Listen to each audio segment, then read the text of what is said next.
we get quite a bit of comments of, the doctor put on a splint cast and then I've got to go back in 10 days later for a cast. And, why do I have to do that?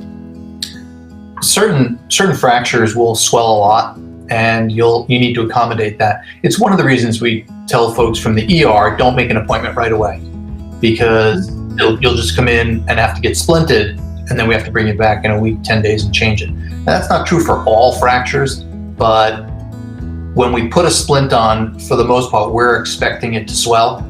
And you can make a splint very strong. A splint can be just about as strong as a cast.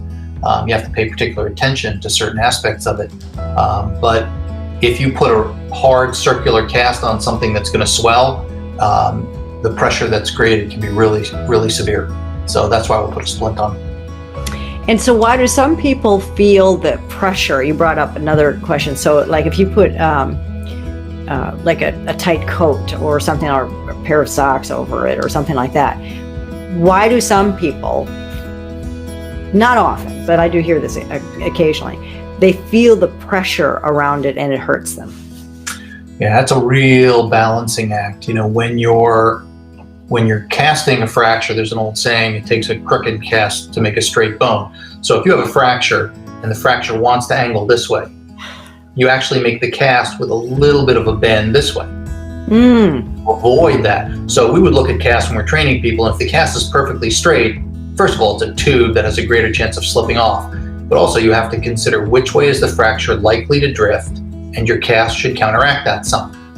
And that balance of how much pressure to put on there and that tightness is really a skill to have. And so if you're having pressure, that's the time to really super elevate it.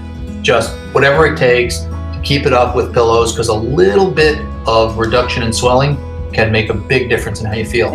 And if you keep it down, and you know this, if you sprain your ankle or hurt your foot, you put it down in the morning, that first morning it's like, wow, what happened? And it's just because the blood's rushing down there. So some pressure inside is not always bad, but you need to be cautious that it doesn't keep getting worse. Great.